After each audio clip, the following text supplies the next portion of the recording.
Study किया हुआ है। पर आज हम मल्टीपल इंटीग्रल्स के बारे में बात करेंगे। मल्टीपल इंटीग्रल्स में भी आज मैं कैटेगरी लूंगा डबल इंटीग्रल्स की, जिसको हम डिनोट करेंगे डबल इंटीग्रेशन साइन के साथ किसी फंक्शन को एक्स और वाई के, जिसमें हमारा एक्स और वाई दो वेरिएबल्स है। और मैं डबल इंटीग्रल की मदद से आज मैं इस फंक्शन का इंटीग्रेशन करने वाला हूँ dx और dy के रिस्पेक्ट में। जिस रीजन के अंडर में मैं इसका इंटीग्रेशन करने वाला हूँ उस रीजन को मैं रिप्रेजेंट करूंगा कैपिटल R से। और इसके अंडर में हम आज कुछ केसेस होते हैं। पहला केस ये होगा कि मैं सपोज ये मेरा ग्राफ है, ये मेरे पास दो कर्व है, y is equals to f x, दूसरा है y equals to psi x. मुझे इन दो कर्व के बीच का एरिया निकालना है जो कि बाउंड होगा x की इन दो वैल्यूज के बीच में। मैं सपोज x की पहली वैल्यू लेता हूं यहां पर x is equals to a, दूसरी वैल्यू लूंगा यहां पे x is equals to b। तो पहले केस में देखो, जब भी हम इंटीग्रेशन करते हैं डबल इंटीग्रल्स के केस में, जब हम इसको इंटीग्रेट करेंगे तो हमारे पास यहाँ पे एक कंसेप्ट आता है स्ट्रिप्स का। हमारे पास सबसे पहले जो स्ट्रिप्स होती हैं वो होती है हमारे पास, एक होती है हमारे पास हॉरिजॉन्टल स्ट्रिप्स जिसको हम ऐसे डिनोट करेंगे, एक होती है हमारे पास वर्टिकल स्ट्रिप्स। चूंकि इस केस में मेरे को इस रीजन का एरिया फाइंड आउट करना है, इन दो कर्व के बीच का एरिया फाइंड आउट करना है जो कि x इक्वल टू a और x इक्वल टू b के बीच में बाउंडेड है। चूंकि यहां पर x की जो लिमिट्स हैं वो फिक्स हैं, तो मैं ऐसा कह सकता हूं कि जब हम x की लिमिट्स को फिक्स कर रहे हैं, x की लिमिट्स को हम फिक्स कर रहे हैं, तब मैं ये कह सकता हूं कि जो ये हॉरिजॉन्टल स्ट्रिप है इसकी जो लेंथ होगी हॉरिजॉन्टल स्ट्रिप यानी x के टर्म्स में, जब मैं ये इन वेरिएबल्स को फिक्स कर रहा हूं तो जो ये हॉरिजॉन्टल स्ट्रिप की लेंथ है ये फिक्स हो जाएगी, कांस्टेंट है। क्यों? क्योंकि x की लिमिट्स यहाँ पे फिक्स हैं, इसलिए हॉरिजॉन्टल जो स्ट्रिप होगी वो उसकी लेंथ फिक्स होगी। और जो वर्टिकल स्ट्रिप है यहाँ पे y हमारा वेरिएबल है जो कि फंक्शन के टर्म्स में मैंने आपको लिखाए हुए हैं, इसलिए जो वर्टिकल जो स्ट्रिप होगी ये वेरिएबल होगी। तो यहाँ पे आप देख सकते हैं कि वर्टिकल स्ट्रिप की लेंथ यहाँ पे कुछ और है, बीच में वर्टिकल स्ट्रिप की लेंथ कुछ और होगी और इस साइड वर्टिकल स्ट्रिप की लेंथ कुछ और है। तो यहाँ पे ये वर्टिकल स्ट्रिप की जो लेंथ है वो वेरी कर रही है और जो हॉरिजॉन्टल स्ट्रिप की जो लेंथ है वो, अब केस 1 में यहाँ पर कंसीडर करता हूं। मुझे अगर इंटीग्रेशन करना है, मतलब अगर मुझे इस रीजन के एरिया को फाइंड आउट करना है जो कि x इक्वल टू a और x इक्वल टू b जो कि कांस्टेंट वैल्यू है, इनके बीच में जो ये बाउंडेड रीजन है, मेरे को इस रीजन के एरिया को फाइंड आउट करना है। तो जो भी लिमिट्स कांस्टेंट होंगी, जिनमें ये लिमिट्स कांस्टेंट है क्योंकि ये x की लिमिट कांस्टेंट है इसमें, तो जो लिमिट्स कांस्टेंट होंगी, जो सेकंड इंटीग्रेशन होगा, जो बाहर वाला इंटीग्रेशन होगा, उसमें इस लिमिट को मैं फिट करूंगा। तो इसकी जो लोअर लिमिट है ये a है और जो इसकी अपर लिमिट है वो b है। तो हमेशा कांस्टेंट लिमिट्स को बाहर फिक्स करते हैं और जो वेरिएबल लिमिट्स होती हैं उसको अंदर फिक्स करते हैं। हमेशा केस 1 और केस 2 में हम ये डिस्कस करेंगे कि इसमें एक लिमिट्स फिक्स होंगी a और b और दूसरी लिमिट्स इसमें वेरिएबल होंगी। दूसरा, इसमें देखो अगर ये a और b है ये फिक्स हो चुके हैं तो ये मैं इसको x के रिस्पेक्ट में इंटीग्रेट करूंगा। इस वाले को जो ये इंटीग्रेशन है ये x के रिस्पेक्ट में इंटीग्रेट होगा। और जो ये वाला अंदर वाला इंटीग्रेशन है, अगर ये x के रिस्पेक्ट में इंटीग्रेट हो रहा है ना, तो फिर ये y के रिस्पेक्ट में इंटीग्रेट होगा। तो यहां पर हमारी लोअर लिमिट क्या है, ये y equal to 5x,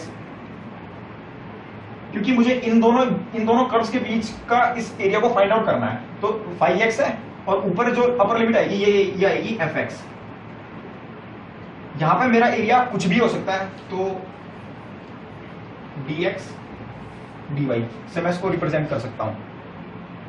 case 2 हमारे पास आता है dy dx होगा, हाँ सॉरी,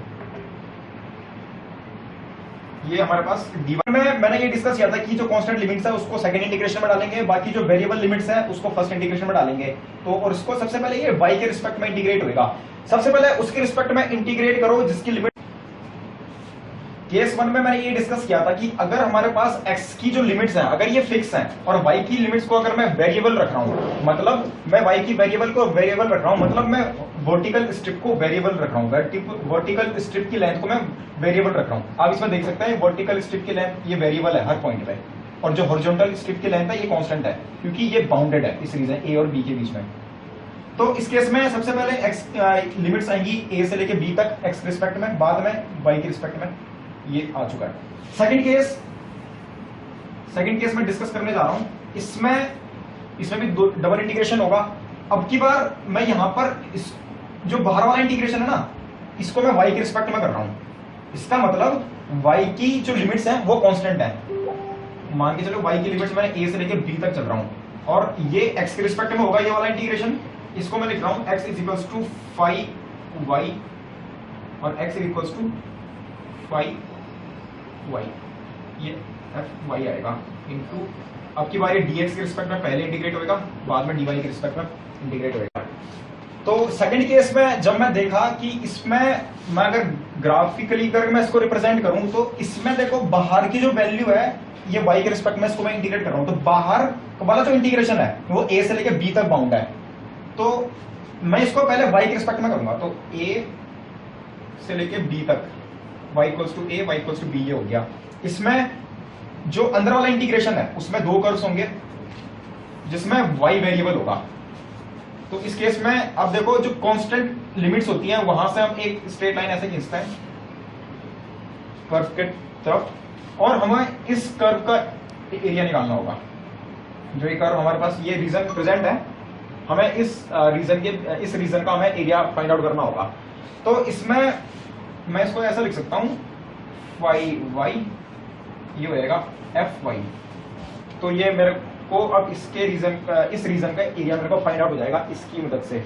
इस रीजन में अगर मैं स्ट्रिप का कंसेप्ट आपको बताऊं तो अगर यहाँ पे देख सकते हैं कि यहाँ पर y की लिमिट्स फिक्स है, अगर वहां पर y की लिमिट्स फिक्स हो गई इसका मतलब y इंडिकेट करता है वर्टिकल स्ट्रिप लेंथ को, y इंडिकेट करता है वर्टिकल स्ट्रिप लेंथ को और x इंडिकेट करता है हॉरिजॉन्टल स्ट्रिप लेंथ को।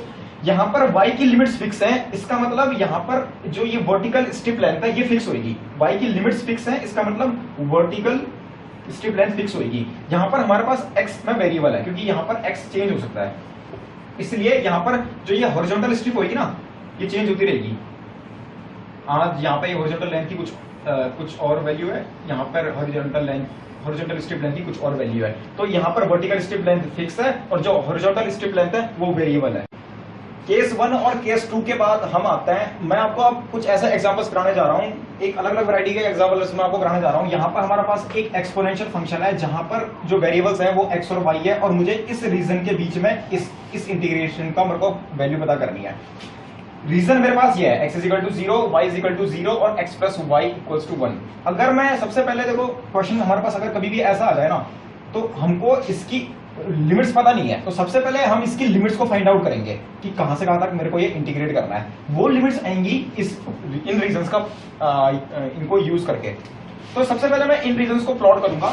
तो अगर मैं ग्राफ बनाऊं तो x is equal to 0 is equal मतलब y axis, y equals to 0 मतलब x एक्सिस और x plus y equals to 1 का ग्राफ ये होता है। सिंपली अगर मैं इसमें मेरे को इसकी लिमिट को फाइंड आउट करने के लिए मेरे को इन रीजंस को सबसे पहले प्लॉट करना होंगे ग्राफ में। तो ग्राफ की मदद से क्या करूंगा कि मैं ये लिमिट्स निकाल सकूंगा और अगर एक बार मेरे पास ये लिमिट्स आ गई फिर मैं इसकी इंटीग्रेशन को आराम से मैं कर सकता हूं। तो सबसे पहले x इज इक्वल टू 0 मतलब y axis, y is equal to 0 मतलब x एक्सिस और x plus y equals to 1 का ये वाला ग्राफ हो जाएगा। अगर मैं इन पॉइंट्स को देखूं ग्राफ में तो ये पॉइंट होएगा मेरा 1,0 and this point will be 0,1, ये पॉइंट मेरा आ जाएगा। अब यहां पर कैसे मैं लिमिट्स निकालूंगा, देखो मेरे पास ये रीजन है, मेरे को इस रीजन के बीच में मेरे को इसका इंटीग्रेशन करना है, मतलब मेरे पास इस रीजन के बीच में मेरे को इसका इंटीग्रेशन करना है। तो अगर मेरे पास कंसेप्ट होता है, एक होता है horizontal concept, horizontal strip length वाला कंसेप्ट, एक है मेरे पास वर्टिकल स्ट्रिप लेंथ वाला कंसेप्ट। अगर मैं यहां पर वर्टिकल स्ट्रिप लेंथ को वेरिएबल मानूं मतलब और हॉरिजॉन्टल स्ट्रिप लेंथ को कांस्टेंट मानूं, अगर तो सबसे पहले देखो अगर मैं यहां पर हॉरिजॉन्टल स्ट्रिप लेंथ को कांस्टेंट मान रहा हूं तो हॉरिजॉन्टल का डायरेक्ट रिलेशन होता है x के लिमिट्स के साथ। हॉरिजॉन्टल स्ट्रिप को कांस्टेंट मान रहा हूं मैं, इसका मतलब मैं x की जो लिमिट्स है उसको मैं फिक्स कर रहा हूं। हॉरिजॉन्टल मतलब x और वर्टिकल से रिलेट होता है हमारा वाई की लिमिट्स, वर्टिकल स्ट्रिप से हमारी रिलेट होती है वाई की लिमिट्स, और हॉरिजॉन्टल स्ट्रिप से रिलेट होती है हमारी एक्स की लिमिट्स। अगर मैं हॉरिजॉन्टल स्ट्रिप की लेंथ को फिक्स कर रहा हूं, मतलब उसको चेंज नहीं कर रहा हूं, इसका मतलब मैं एक्स की लिमिट्स को फिक्स कर रहा हूं, और जिसकी लिमिट्स भी फिक्स होगी, जिसकी लिमिट को फिक्स होगी मतलब जिसकी लिमिट कांस्टेंट आएगी, वो सेकंड वाले इंटीग्रेशन में यूज होगी। तो देखो ये लिमिट, ये वाली जो स्ट्रिप है इसकी लेंथ फिक्स हो गई, ये कहां से कहां तक है, 0 से लेके 1 तक है। इसका मतलब x की लिमिट कहां से कहां तक है जाएगी, 0 से लेके 1 तक। ये पहला इंटीग्रेशन में ये लिमिट्स यहां पे यूज होंगी। अब आता है मेरे पास, अब अगर ये लिमिट्स यहां पे कांस्टेंट है, तो जब अंदर वाला जब मैं इंटीग्रेशन करूंगा तो इसमें लिमिट्स अब की बार मेरे को वेरिएबल रखनी पड़ेगी। तो वेरिएबल रखने के लिए अब की बार मैं यहाँ पर वर्टिकल स्ट्रिप्स को यूज करूंगा। तो वर्टिकल स्ट्रिप्स देखो ये है, तो वर्टिकल स्ट्रिप्स आप हर पॉइंट पे देख सकते हो। वर्टिकल स्ट्रिप इस पॉइंट पे इतनी छोटी है, इसके बाद ये थोड़ी बढ़ती है। अगर मैं इस रीजन पे देखूं तो ये वर्टिकल स्ट्रिप की लेंथ ये है। तो हर पॉइंट पे वर्टिकल स्ट्रिप की लेंथ चेंज हो रही है।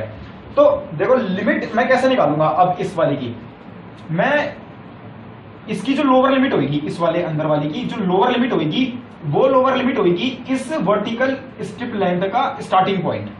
इस वर्टिकल स्ट्रिप लेंथ का स्टार्टिंग पॉइंट इसकी लोअर लिमिट होगी। तो इस वर्टिकल स्ट्रिप लेंथ की जो स्टार्टिंग पॉइंट है वो 0 है, y इज इक्वल टू 0 है कि नहीं। देखो ना ये पॉइंट देखो, इस वाले वर्टिकल स्ट्रिप की लेंथ, इस वाले वर्टिकल स्ट्रिप की स्टार्टिंग पॉइंट, इसका स्टार्टिंग पॉइंट, इसका स्टार्टिंग पॉइंट ये 0 है, y इज इक्वल टू 0। इसका मतलब स्टार्टिंग पॉइंट क्या होगा 0। और इसका जो अपर लिमिट आएगी वो आएगी इस वर्टिकल स्ट्रिप लेंथ का जो एंड पॉइंट है, वो इसकी जो अपर लिमिट आएगी ये पॉइंट है, इसका एंड पॉइंट ये है, इसका एंड पॉइंट ये है, इसका एंड पॉइंट ये है। तो देखो and point her time very कर रहा है, एंड पॉइंट फिक्स नहीं है। तो एंड पॉइंट वेरी कर रहा है, तो इसको मैं कैसे लिख सकता हूं, देखो ये लाइन है x plus y equals to 1। चूंकि मेरी यहां पर x की लिमिट्स फिक्स हो चुकी थी, x की लिमिट फिक्स हो चुकी थी 0 से लेके 1। क्यों? क्योंकि मैंने इसमें हॉरिजॉन्टल स्ट्रिप लेंथ को कांस्टेंट माना था और वर्टिकल स्ट्रिप लेंथ को मैं वेरिएबल मान रहा हूं, क्योंकि वर्टिकल स्ट्रिप लेंथ की हर लेंथ चेंज हो रही है, इसलिए x की लिमिट फिक्स हो गई 0 से लेके 1। अब ये वाला, इसका मतलब ये x के रिस्पेक्ट में इंटीग्रेट होगा, और जो अंदर वाला होगा ये अब की बार y के रिस्पेक्ट में इंटीग्रेट होगा। इसका मतलब y, अब इसका स्टार्टिंग पॉइंट ये 0 हो जाएगा, ऊपर क्या आएगा, क्योंकि ये वेरिएबल है तो ऊपर आएगा y equals to x 1 minus x, यहां से 1 माइनस एक्स, तो ऊपर जो आएगा 1 माइनस एक्स। तो देखो किसी भी स्ट्रिप का, अगर मैं इस वाली स्ट्रिप को देखूं जो बीच वाली स्ट्रिप है, तो इसका जो एंड पॉइंट है ऊपर, जो अपर पॉइंट है इसका, वो इस वाले कर्व पे लाई करता है 1 माइनस एक्स पे। देखो इसका जो एंड पॉइंट है वो इस वाले कर्व पे लाई करता है, इसका जो एंड पॉइंट है वो इस वाले कर्व पे लाई करता है, इसलिए मैंने यहाँ पे 1 माइनस एक्स रखा है। सेम इट इज, अब मेरे पास लिमिट आ गई। अगर अब की बार मेरा लिमिट आ गई तो इस फंक्शन को मैं एज इट इज लिखूंगा यहाँ पे 2x plus 3y dy by dx। अब मैं इसको इजिली इंटीग्रेट कर सकता हूँ। तो देखो ये मैंने लिखा हुआ है, सबसे पहले इसको, ये वाला इंटीग्रेशन जो होगा ये y के रिस्पेक्ट में होएगा। मैं आपको यहाँ पर एक कंसेप्ट और बता दूं कि अगर हमारे पास यहाँ पर इंटीग्रेशन में अगर उसकी जो लिमिट्स हैं, लिमिट्स देखो ये जो लिमिट्स हैं, अगर ये लिमिट्स x की टर्म्स में आ रही हैं, x के वेरिएबल की टर्म्स में आ रही हैं, इसका मतलब इस वाले इंटीग्रेशन को जो मैं इंटीग्रेट करूंगा मैं उसको y के रिस्पेक्ट में करूंगा। सपोज अगर यहाँ पर इंटीग्रेशन, अगर यहाँ पर इंटीग्रेशन की लिमिट्स y होती, तब मैं इसको x के रिस्पेक्ट में इंटीग्रेट करता। तो यहाँ पर देखो हमारे एक्चुअल क्वेश्चन में यहाँ पर जो लिमिट, जो यहाँ पर लिमिट में जो वेरिएबल आ रहा है वो x है, इसीलिए मैं इस वाले इसको मैं इंटीग्रेट करूंगा y के रिस्पेक्ट में। अगर ये y के रिस्पेक्ट में होगा तो ऑब्वियसली फिर ये x के रिस्पेक्ट में होगा। अब इसको y के रिस्पेक्ट में इंटीग्रेट करूंगा तो कैसे करूंगा, तो पहला वाला इंटीग्रेशन एज इट इज रहेगा क्योंकि वो बाद में इंटीग्रेट होएगा। दूसरा वाले का मैं इंटीग्रेशन करने जा रहा हूं, जिसका इंटीग्रेशन होएगा e to the power 2x plus 3y as it is upon 3, क्योंकि मैंने इसको y के रिस्पेक्ट में इंटीग्रेट किया हुआ है। अब ये dx आ जाएगा। यहां पर मैं इसकी लिमिट पुट कर दूंगा, लिमिट है इसकी 0 से लेके 1 माइनस एक्स तक, तो ये आ जाएगा इंटीग्रेशन 0 से लेके 1 e to the power 2x plus 3 into, यहाँ पे y की बदले आएगा 1 माइनस एक्स अपॉन 3। अब की बार minus e to the power 2x, 0 के बदले 0 रखूंगा अपॉन 3। इसको मैं अब x के रिस्पेक्ट में इंटीग्रेट करूंगा। अब देखो फर्दर, अब मैं इसको x के रिस्पेक्ट में, आप इसको इंटीग्रेट कर ही सकते हो, वैल्यू रख देना बाद में। वही क्वेश्चन में जिस हिसाब से हमने किया था, तो सेकंड अप्रोच भी हमको ऐसी लगानी है। पहले क्वेश्चन में हमारे पास लिमिट्स नहीं थी, तो सबसे पहले हमने वो उन रीजंस को प्लॉट करके बाद में हमने लिमिट्स निकाली थी। तो इस क्वेश्चन में भी सेम ऐसा ही है, यहाँ पर हमको लिमिट्स गिवन नहीं है। हमको ये क्वेश्चन में ये गिवन है कि हमको इस रीजन के बीच में जो ये कर्व्स आएंगे, इन दो कर्व्स के बीच में जो रीजन आएगा उसके बीच में हमको इसका इंटीग्रेशन करना है। तो सबसे पहले हमको कर्व में, मेरे को सबसे पहले इसकी लिमिट सीखी होंगी, तभी मैं इसको इंटीग्रेट कर पाऊंगा। तो इसकी लिमिट्स को फाइंड आउट करने के लिए सबसे पहले मैं इन दोनों का इंटरसेक्शन पॉइंट निकालूंगा। उससे क्या होगा, फिर मैं इनकी लिमिट्स निकालने में मेरे को ये हेल्पफुल होंगे काफी। अब मैं इसमें देख सकता हूं, अगर मेरे पास ये ग्राफ है तो कहीं ना कहीं तो कट करेंगे ही। तो अगर मैं इनका सबसे पहले इंटरसेक्शन पॉइंट देखूं, तो इंटरसेक्शन पॉइंट निकालने के लिए सबसे पहले ये x इक्वल्स टू x के बराबर होगा। इंटरसेक्शन पॉइंट मैं निकालने जा रहा हूं। सबसे पहले ये होगा x into x minus one equal to 0। तो x equal to 0 and x equal to 1। तो x की दो वैल्यूज आ गई, 0 एंड 1। कॉरेस्पॉन्डिंग 0 एंड 1 के अनुसार जो y की वैल्यूज आएंगी वो भी यहां से 0 एंड 1 आएगी। इसका मतलब जो ये दो कर्व्स हैं उनके जो दो इंटरसेक्शन पॉइंट्स आते हैं वो आएंगे हमारे पास 0,0 एंड 1,1। ये हमारे पास इंटरसेक्शन पॉइंट्स आ गए इन दो कर्व्स के। अब इन एक बार अगर क्वेश्चन में आपको कभी भी अगर दो कर्व्स दिए हुए हैं तो सबसे पहले उनके इंटरसेक्शन पॉइंट्स निकाला करो। इनके इंटरसेक्शन पॉइंट्स को इस ग्राफ में उसको लोकेट किया करो। तो 0,0 सबसे पहले हमारा ये पॉइंट आ गया। दूसरा पॉइंट आ गया हमारा 1,1 जो कि कहीं यहां पर होगा इंटरसेक्शन पॉइंट्स। अब मैं इन पॉइंट्स की मदद से इसकी लिमिट में आसानी से निकाल सकता हूं। देखो हमारे पास फिर वही कंसेप्ट आएगा, या तो मैं हॉरिजॉन्टल स्ट्रिप लेंथ का कंसेप्ट यूज करूं या फिर मैं वर्टिकल स्ट्रिप लेंथ। यहां पर ये मेरे पास रीजन है, अगर मैं यहां पर वर्टिकल स्ट्रिप लेंथ को अगर मैं वेरिएबल रखता हूं तो फिर मेरे को जो हॉरिजॉन्टल स्ट्रिप लेंथ होगी, हॉरिजॉन्टल स्ट्रिप लेंथ ये हो गई। हॉरिजॉन्टल स्ट्रिप लेंथ को अगर मैं कांस्टेंट रख रहा हूं, इसका मतलब जो हॉरिजॉन्टल स्ट्रिप लेंथ है इसको मैं चेंज नहीं कर रहा हूं, उसके बदले में मैं वर्टिकल जो स्ट्रिप है मेरी मैं उसको चेंज करूंगा। तो इसका मतलब अगर मैं हॉरिजॉन्टल स्ट्रिप की लेंथ को कांस्टेंट रख रहा हूं, इसका मतलब मैं x की जो लिमिट्स हैं, पॉइंट्स आए वो हमारे पास आए 0,0 और 1,1 इन दो कर्व्स के। अब मैं इसकी लिमिट्स को निकालूंगा। तो सबसे पहले यहां पर मैं चलो लेट कर लेता हूं कि जो हॉरिजॉन्टल स्ट्रिप लेंथ है मैं इसको कांस्टेंट कर रहा हूं।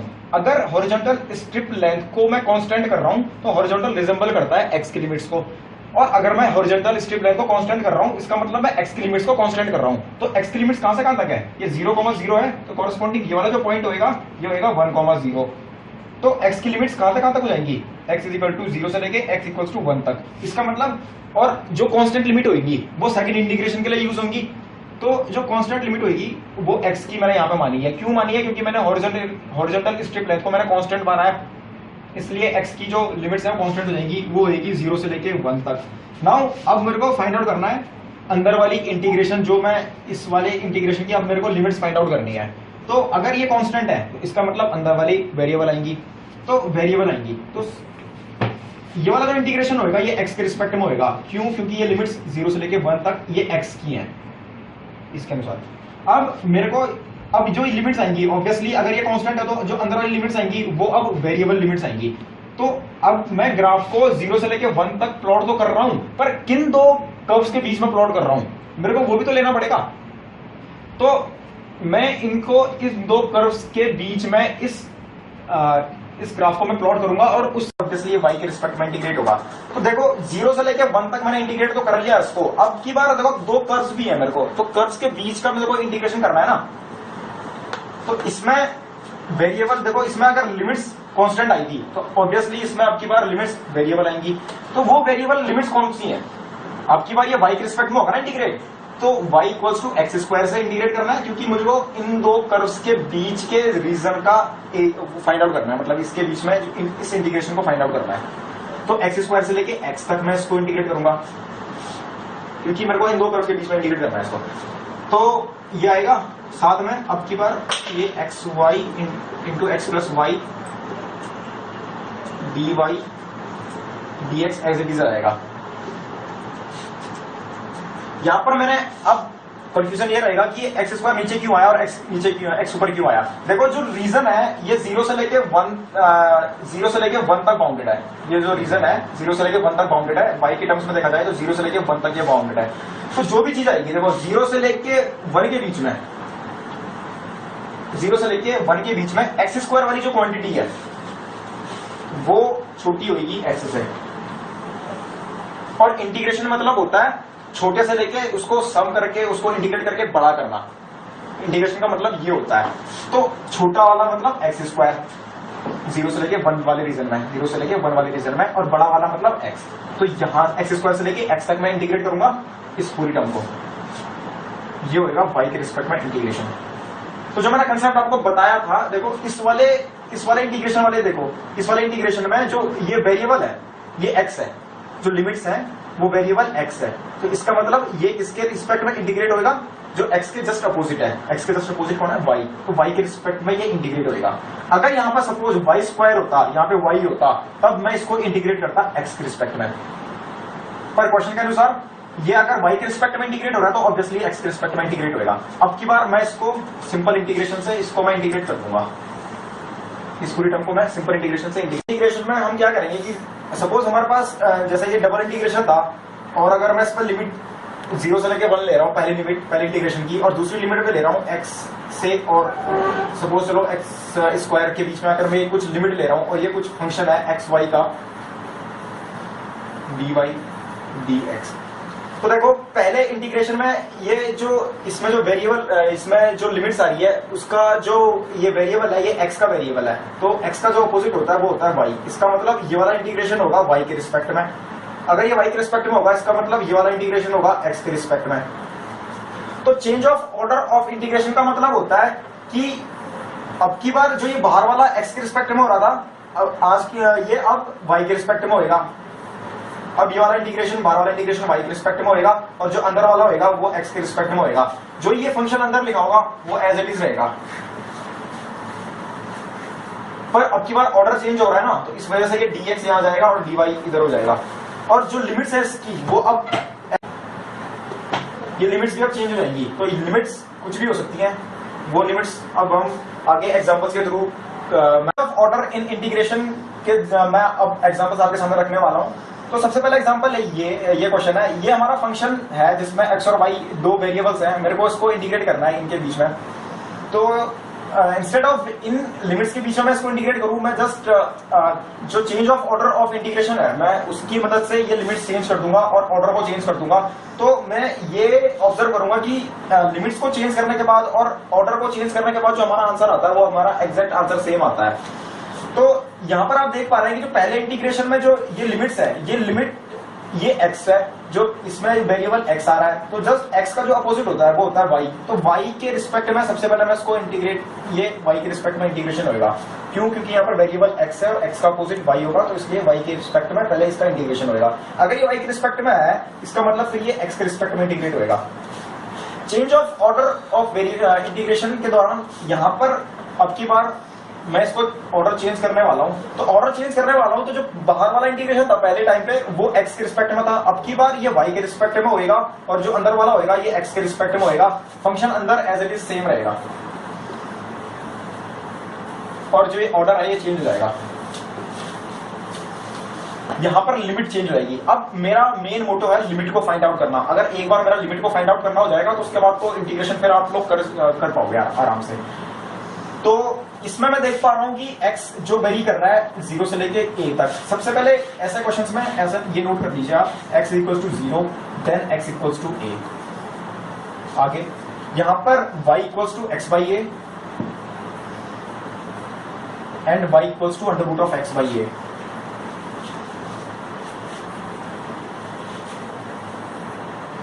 क्योंकि मैं इसको चेंज ऑफ ऑर्डर कर रहा हूं, तो अब की बार जो y वाली चीज तो मैं उसको x के टर्म्स में लिखूंगा और x वाली चीज को y के टर्म्स में लिखूंगा।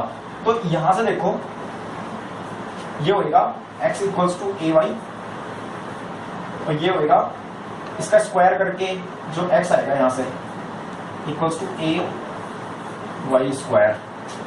तो y को मैंने x के टर्म्स में लिख दिया। अब सबसे पहले हमारा पहला स्टेप था ये उसमें स्टेप में मैंने जो y की चीज थी मैंने उसको x के टर्म्स में लिखी।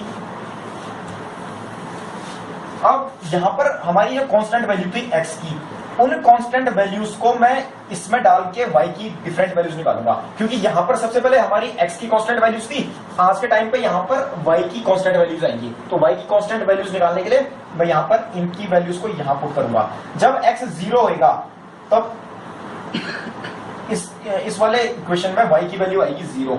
जब x 0 होगा तो y की वैल्यू आएगी 0। इसका मतलब x equals to a y वाला जो कर्व आएगा, इसमें जो पॉइंट आएगा सबसे पहले x की वैल्यू 0 रखने पे y की वैल्यू आएगी 0। दूसरा पॉइंट x की वैल्यू a रखने पे y की वैल्यू आएगी 1। तो x की वैल्यू a रखने पे y की वैल्यू आएगी 1। दूसरे वाले इक्वेशन को मैं लेता हूं जिसमें है x equals to a y square. यहां पर x की वैल्यू 0 रखने से y की वैल्यू आएगी 0, और x की वैल्यू a रखने से y की वैल्यू आएगी प्लस माइनस 1। x की वैल्यू a रखने से y की वैल्यू आएगी प्लस माइनस 1। तो अब हम ये हमारा सेकंड स्टेप था, स्टेप नंबर 2, जहां हमारे पास सबसे पहले x की कांस्टेंट वैल्यूज थी, अब हमने y की कांस्टेंट वैल्यूज निकालनी है। तो देखो y की ये हमारे पास वैल्यूज आ चुकी हैं। अब इन दो कर्व्स में हम कॉमन रीजन देखेंगे। तो कॉमन रीजन जो आया इन दो कर्व से वो आया 0,0, दोनों रीजन में कॉमन है, और a,1। a,-1 को हम नेग्लेक्ट कर लेंगे क्योंकि a,-1 इस वाले रीजन में नहीं है। तो हमारे पास ये कॉमन पॉइंट्स आ गए। तो यहां तक हमारा ये कॉमन पॉइंट्स आ गए रीजन में। अब मैं कॉमन पॉइंट से लिमिट्स निकाल सकूंगा इन दो पॉइंट्स की। यहां पर अगर मैं वर्टिकल स्ट्रिप की लेंथ को अगर मैं कांस्टेंट रखूं, वर्टिकल स्ट्रिप की लेंथ को कांस्टेंट रखने का मतलब y की लिमिट्स को कांस्टेंट रखना। वर्टिकल स्ट्रिप लेंथ को कांस्टेंट रखना मतलब y की लिमिट्स को कांस्टेंट रखना। तो y की लिमिट्स कांस्टेंट कहां से कहां तक? देखो ये 0 और 1, ये y वाला कोऑर्डिनेट जो है ना, ये 0 से 1, ये कांस्टेंट है क्योंकि मैंने इस वर्टिकल स्ट्रिप लेंथ को कांस्टेंट रखा है, इसलिए वर्टिकल जो y की लिमिट्स आएंगी कांस्टेंट हो जाएंगी 0 से लेके 1 तक। तो y की लिमिट्स यहाँ बाहर आएगी, जो कांस्टेंट है वो लिमिट बाहर आती है। तो कांस्टेंट की लिमिट कौन सी है? 0 से लेके 1 तक। अब ऑब्वियसली अगर ये वैल्यू, अगर ये लिमिट्स कांस्टेंट है तो जो अंदर की जो लिमिट्स आएंगी वो वेरिएबल आएंगी। तो अब उसको कैसा लिखना है? क्योंकि मेरे को जो ये इंटीग्रेशन फाइंड आउट करना था, मेरे को वो इंटीग्रेट करना था इन दो कर्व के बीच में, x equals to a y की जो ये इंटीग्रेशन वो करना है इन दो कर्व्स के बीच में भी करना है। तो सबसे पहले x equals to a y और जो x equals to a y square के बीच के जो रीजन होगा मेरे को इसमें करना है। तो इसमें जो नीचे वाला रीजन लूंगा मैं ए वाई स्क्वायर लूंगा और ऊपर वाला रीजन लूंगा ए वाई। तो हमारे पास इस प्रकार से इस इंटीग्रेशन की हमारे पास लिमिट्स आ गई है। Change of order of integration को करने के बाद लिमिट्स हमारी चेंज हो चुकी हैं। तो पहले ये x के रिस्पेक्ट में इंटीग्रेट हो रहा था, ये वाला y के रिस्पेक्ट में इंटीग्रेट हो रहा है, और आज की डेट में ये x के रिस्पेक्ट में इंटीग्रेट होएगा, ये y के रिस्पेक्ट में इंटीग्रेट होएगा। तो इंटीग्रेशन अब आप कर लोगे। सबसे पहले इसको x के रिस्पेक्ट में इंटीग्रेट करना है, उसके बाद लिमिट्स भर देनी है, फिर बाद में इसको y के रिस्पेक्ट में इंटीग्रेट करने के जो आंसर आएगा वो हमारा फाइनल एग्जैक्ट